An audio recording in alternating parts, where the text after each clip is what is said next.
How are you handling that black cock so far? Is it hard?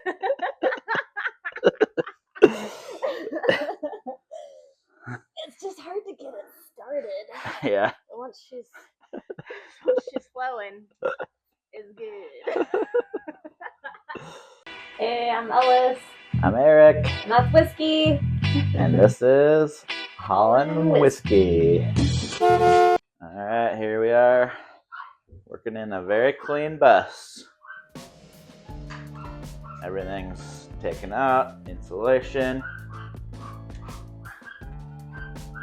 Both AC units, heater, wheelchair ramp.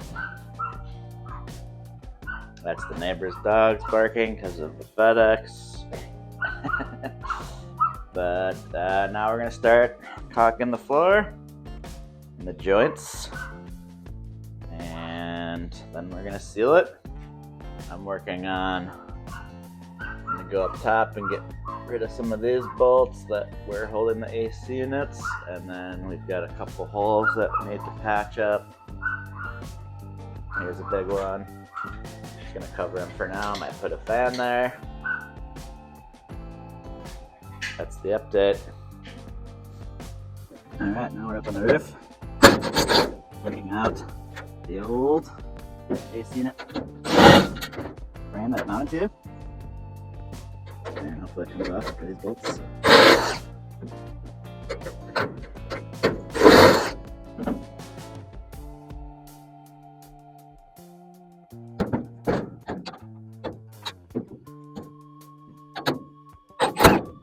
Oh, gotta get down. Can't quite see it or reach it. Reach it now. Okay, it's pretty.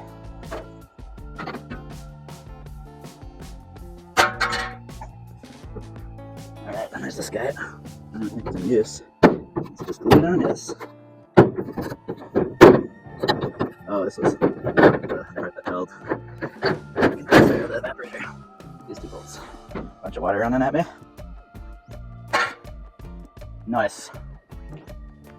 Alright, it's sealant day. We've got the front and back loosely covered because we'll fix whatever we need to after we spray. Ellis is spray expert. Here's our electric gun.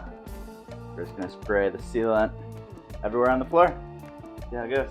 Gotta put a mask on now. Hey, this is Ellis. So like many people doing their own build, we turn to YouTube University for a lot of tips and tricks. This chassis saver was one of those. Shout out to some of the people's channels that we've turned to a lot. Chuck Cassidy and Isaac Turner. I feel like they're kind of on the opposite ends of the spectrum, and we kind of look to both of them and kind of shoot for the middle for some of their recommendations. Ultimately, you kind of just have to do what feels right for your build, and you know what falls in line with the time you have and the supplies and tools and resources and everything like that. Because this is a labor of love, and that's true.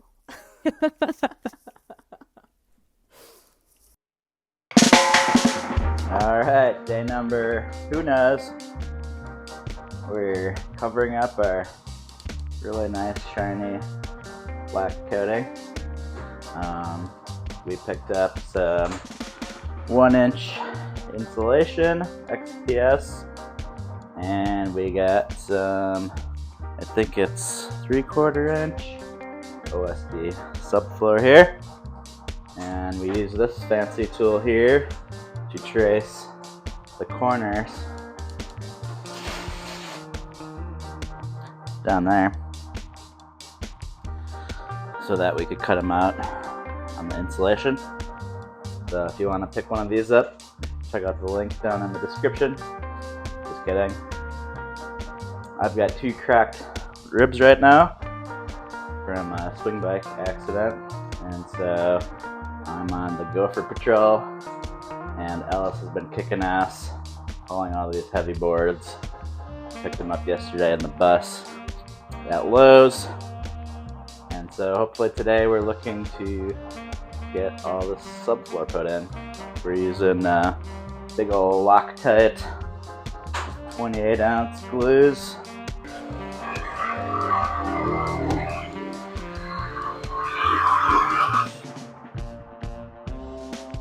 I'm so hot.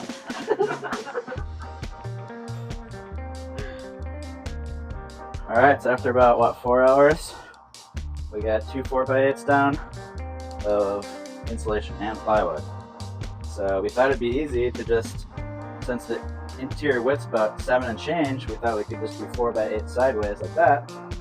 When we tore up the plywood from the old bus, it was more like this, seams down the middle and 2 strips going portrait lengthwise. And we were like, well, why don't you just do it the long way?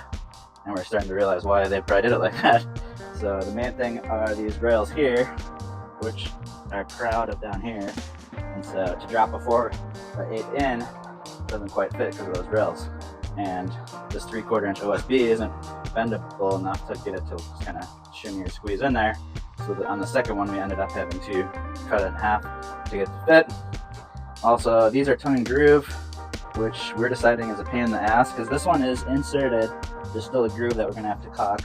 Otherwise, the flooring will have a noticeable feel right there. This one, we ended up cutting the tongue off since it's so hard to get into place, especially when you're trying to fit it in 3 directions. So now for the remaining ones, we're just gonna zip the tongues off before we place them and keep cutting them half lengthwise so they're easier to fit in. That's what we learned so far. We're not using quite a full bottle of glue per sheet because it's not quite necessary, maybe 1/2 to 3/4. Yeah, so 90 something degrees out, so it's probably 100 in here.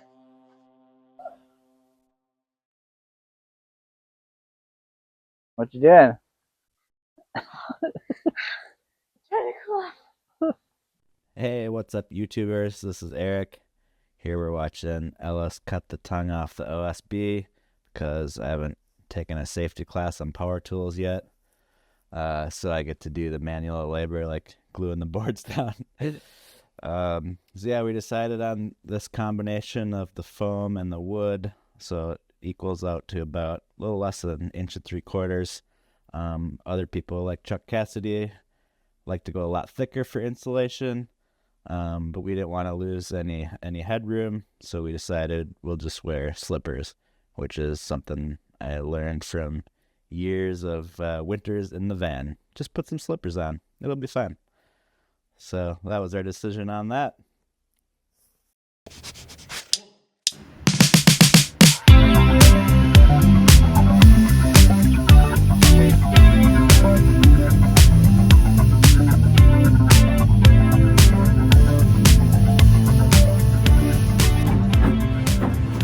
Alright, last 2 pieces of Subfloor.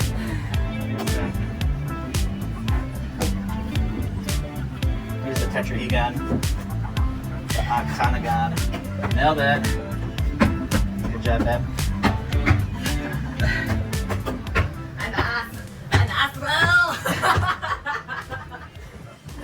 Now we do some curling.